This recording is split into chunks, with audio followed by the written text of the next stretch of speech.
Welcome to Value-Based Care Insights, brought to you by Lumina Health Partners, a national healthcare consulting firm focused on improving the strategic, financial, and operational performance of provider organizations. On this program, we will explore trends and share valuable insights on how health systems and medical groups can optimize their performance to meet the demands of this increasingly complex healthcare environment and shift to transform the delivery of care.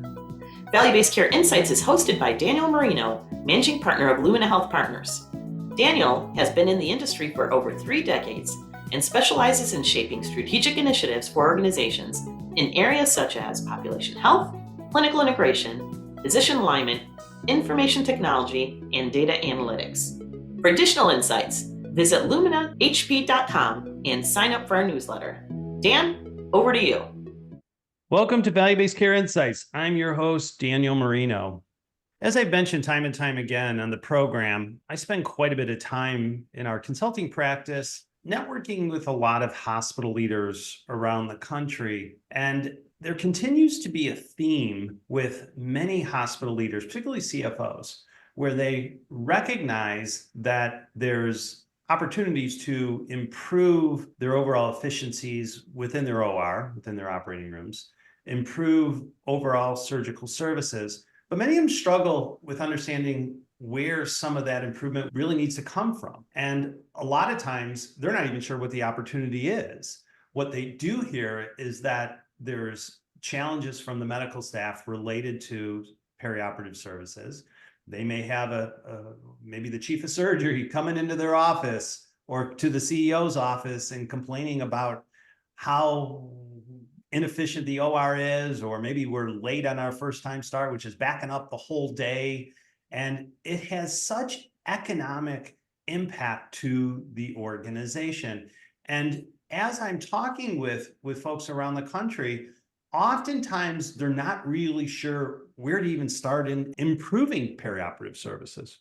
Well, I'm really excited today to have 2 wonderful gentlemen join us on the program with a tremendous amount of knowledge and expertise in this area.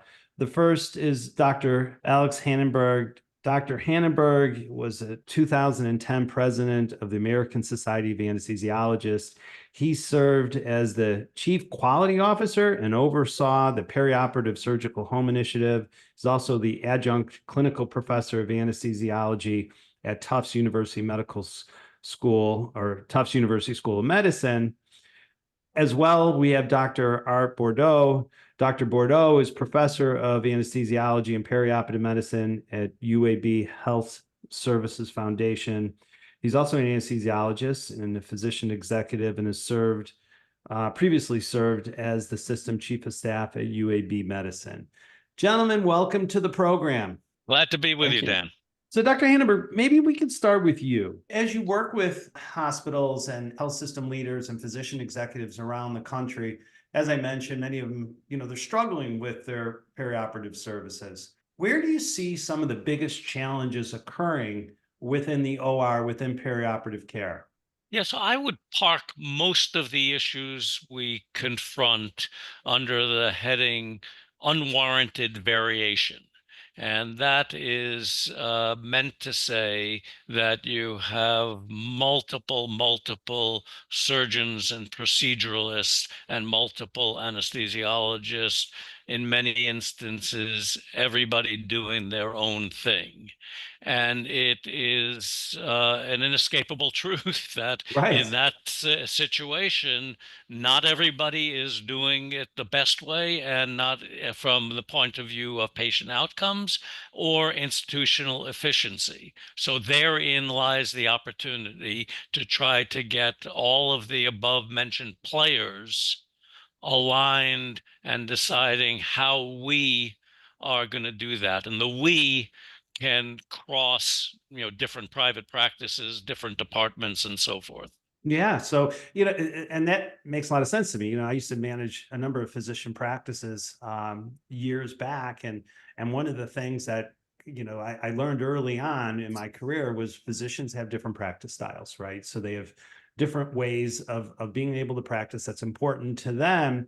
But it does create some clinical variation, and it does create a lot of inefficiencies. And especially when you think of perioperative care, that inefficiency really does drive up costs and really does have a negative impact on patients. So Dr. Boudreaux, when you're working with organizations, what are some of the metrics that are important as we start to think about identifying these inefficiencies? Obviously, some of these metrics are leading into a lot of increased costs, but what are some of the things that you look at? Well, we look at metrics of inefficiencies, such as the number of cases that are canceled on the morning of surgery or delayed because an anesthesiologist or a surgeon doesn't believe that the patient has had an appropriate workup before the operation. Length of stay, readmission to the hospital because of surgical complications. Those are kind of metrics that we look at. So when Right, we and those obviously are the things, because, as you say, Dan, there are huge costs associated Sure. with them that handicap performance in value-based purchasing arrangements. Also, because everybody's doing something different. The surgeon doesn't know what the anesthesiologist wants to do, and vice versa. And there's a potential for conflict there. And to the extent that everybody knows what's meant to happen, conflict is reduced and culture is improved. So when you think about some of those metrics and you think about some of the inefficiencies, yeah, and not that we want to point fingers, but is it more influential to have the surgeons being very aware of some of these metrics? Or is it more influential to have the anesthesiologists be aware of these metrics? Or maybe it's both, bringing them both groups together to say, hey, look, the only way we're going to become efficient is to really begin to collaborate on what we would consider a best practice approach.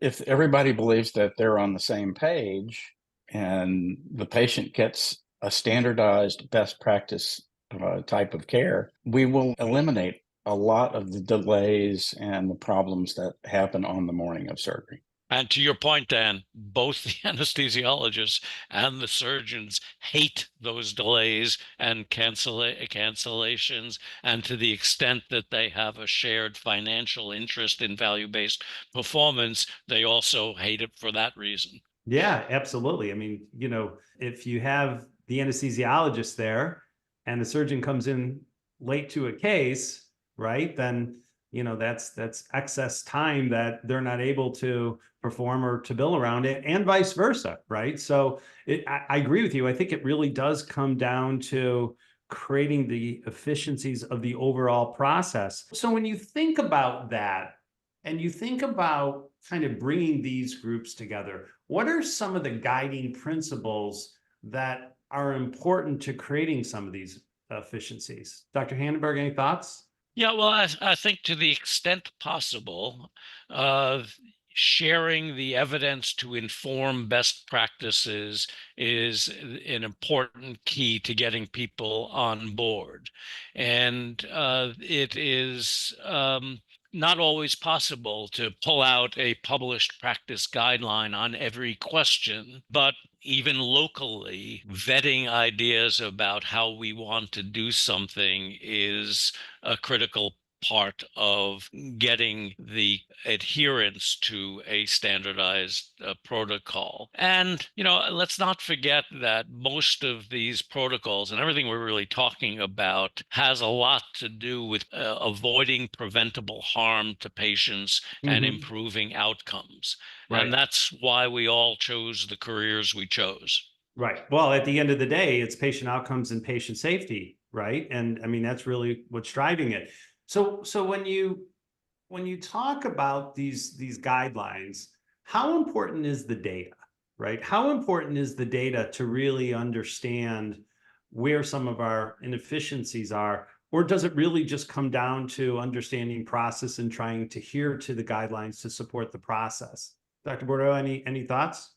Well, I think, like in our institution, when we develop a protocol or a process for care, let's say if a patient is having surgery and they take a diuretic and their serum potassium is within a certain range, we as a faculty agree that we will proceed with the anesthetic if the serum potassium is within a certain range. And all Sure. of us have agreed to that. And we look at literature to support whether that is a good idea or that improves the care of a patient.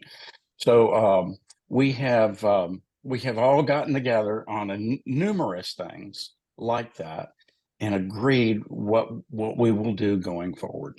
So you have And so you have your clinical outcomes, you have your clinical measures, right, that are supporting good patient care, which is absolutely key. How about some of the operational measures? Are there operational key performance measures that you look at that really drive some of the performance or identify the inefficiencies? Well, I think the frequency of complications, we've already mentioned things like same Yep. day cancellations, utilization of post-acute care, optimize a patient, meaning identify problems and address them before surgery, reduces complications, improves recovery. And one of the big financial outcomes of that is reduction in the utilization of post-acute care. So those Yeah, are the and even kinds of readmission things. rates, I would think, too, right? Readmission for sure, avoiding never events. Yeah. There are lots of metrics to use, most of which really come back to having the patient in the best possible condition they can be in before you take them into that operating room. So it's two parts.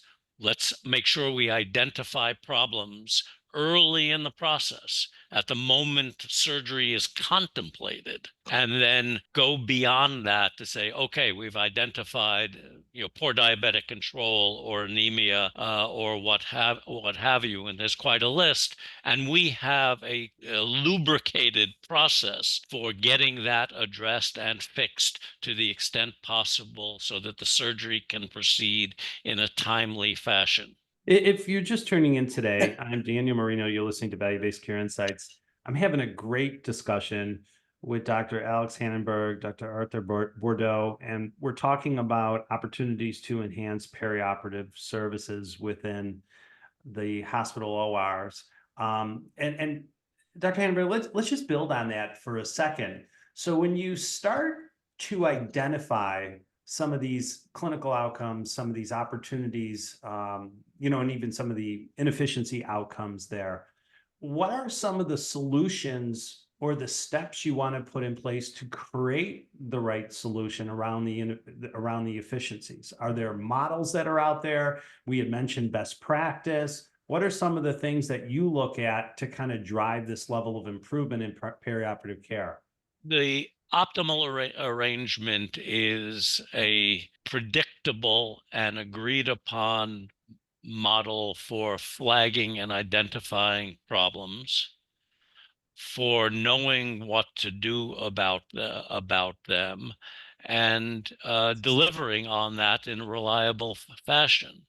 One thing I want to emphasize is, as I said before, you can think about anemia, diabetic control, respiratory capacity and reserve. There's a long list, Sure. and there's a great variety of surgical procedures. One thing that I see as a successful approach is not biting off more than you can chew. Sure. To say we can choose in the total joint population to launch this kind of initiative around diabetic care. Right. Well, and there's many organizations around the country who have, I think, have started to really become quite proficient in implementing a lot of these best practices. I don't think they have to reinvent the wheel, right? Correct. So there's standardized best practices that are out there that I think organizations can turn to.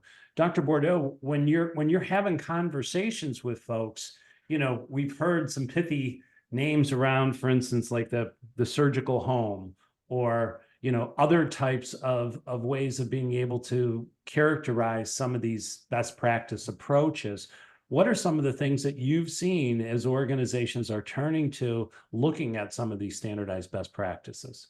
Well, we look at the concept of the perioperative surgical home or enhanced recovery after surgery is pretty popular around the country nowadays. And both surgeons and anesthesiologists realize that if we implement these standardized best practices for each patient that is having a particular procedure, their outcomes would be better. And their efficiencies in the operating room will be better. As an example, let's say a patient comes to have surgery for a total joint replacement, a hip replacement. And we recognize in the preoperative evaluation that they have out of control diabetes. Well, we know from the literature that those patients have a higher incidence of postoperative infection, reoperation, or joint failure and the like. So we can recognize that. We can do something about it, gain better control of their diabetes, or postpone the operation for that to happen. And the surgeons are now all coming on board with that concept. We're all trying to work together to get the best outcome.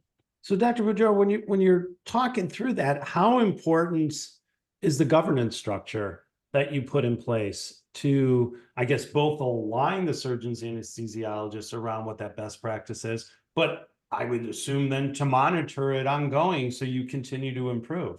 Well, governance is really important. And one of the ways that you can do that, you can get a group of physicians together, a group of surgeons, a group of anesthesiologists, a small group, and have them get together and agree and look at the literature, agree on what they think a best practice would be for a particular operation. And everybody gets on board with that best practice and starts to implement it. And what has happened in our institution, at least, the patients that go through this standardized process, their outcomes are better. Sure. And their cancellations are fewer. And all the other surgical colleagues start noticing that, hey, those patients are doing better than mine, perhaps. Right. Yeah. And everybody now wants to get on board with that. Yeah. So And there's really a culture it's change that you need to really integrate, as well as then the monitoring component, right? And all of that really needs to be built into the overall governance structure, I would assume. Yeah, it's governance structure, and it's what I would call clinical leadership. Yes, That is influential thought leaders in a surgical domain need to be the champions. And that goes a long way to launching this in the right way and promoting adherence. Yeah. Are you seeing... And the hospitals have to, the hospital administrator has to recognize the benefit of this and to be willing to help fund it. And help support it. You are absolutely right. And in a lot of my conversations that I'm having, many of the hospital leaders, whether it's the CEO or it's the CFO, even the COO, right, that's in charge of operations, they're all willing to support it, but a lot of times either the medical staff politics get in the way, or they're not sure where to start. Having them part of that process, I think it needs to be physician or, certainly physician led, but administratively supported. I think as you pull that model together, that's what's going to drive a lot of the change. Having a hospital administration understand the downstream benefits that come from a legitimate investment in putting this together is absolutely critical. You're 1,000% right. Dr. Hannenberg, as you were past president of the American Society of Anesthesiologists, you've seen the role of the anesthesiologist sort of evolve over time. What should their role be in this level of governance? In some cases, what I've heard in talking with some of our anesthesia colleagues around the country, I mean, some of them feel strongly that, they should be the ones that are really influencing some of these governance structures in perioperative care, or even running the board, if you will. Any thoughts there on where anesthesiologists, the role that they should take in moving this forward? Well, the bias will be obvious, but what I would say is that the training of an anesthesiologist focuses a great deal on the medical management of Yeah. surgical patients, number one. And number two, anesthesiology is the single common pathway for all surgical or increasingly procedural care patients. That is, that the anesthesiologists take care of the cardiac patients and the orthopedic patients, et cetera, et cetera. And so that alone, I think, suggests that there's a logical role for the anesthesiologist at the core of this work. Yeah. Well, my question was definitely meant to be a little biased there, but I love the answer nonetheless. But how important then is aligned incentives between the anesthesiologists and the surgeons? Aligned incentives are always important. I think all of us want to take the best care of patients that we can. We want to do it in the most efficient way possible, and we want to all have great outcomes. And I think if we all agree to that and we work toward that goal, we'll accomplish that. Yeah, that I outcome. agree. So those are one type of aligned incentives, but if you are living in a value-based purchasing or capitated model, yeah, it is fairly natural extension to build financial performance measures around some of the things we've been talking about. yeah, and that's really what my thoughts are as well too. I think you need to have some aligned financial incentives there, right? And there's different models that you can structure, but form follows function. So if we have an idea of where we want to go, we're able to measure it. The incentives help us to get there, and they could be multi-level of incentives. Well, gentlemen, the only thing I'd say is I don't need to remind you that time is money. Absolutely. And to the extent that a lot of what we're talking about is avoiding wasted time, there is just under the surface a financial incentive, even without a capitated environment. Well, and there is. I mean, there's that financial incentives for the surgeons, but also for the hospitals, right? So if you do this the right way, it would be just a natural collaboration around that level of incentives. Well, gentlemen, this has been fantastic. Last quick question for both of you, and maybe we can start with you, Dr. Boudreaux. As organizations, as hospitals are thinking about taking a look and improving their perioperative care, perioperative services, in your opinion, where should they start? They should pick a procedure, for instance, that they do the most of. Yeah. Or a procedural area where they're having the most problems. They should focus on that area first and get physician leaders involved in this standardization process. Try to fix those areas first. And once you succeed in fixing a specific area, it becomes contagious. Right. So almost start with something small, but yet impactful that really will drive the change. Right. Yeah. So, and from your perspective, Dr. Hannenberg, how about from the physicians? Where do we start on being able to bring the anesthesiologists, the surgeons together to really drive this change?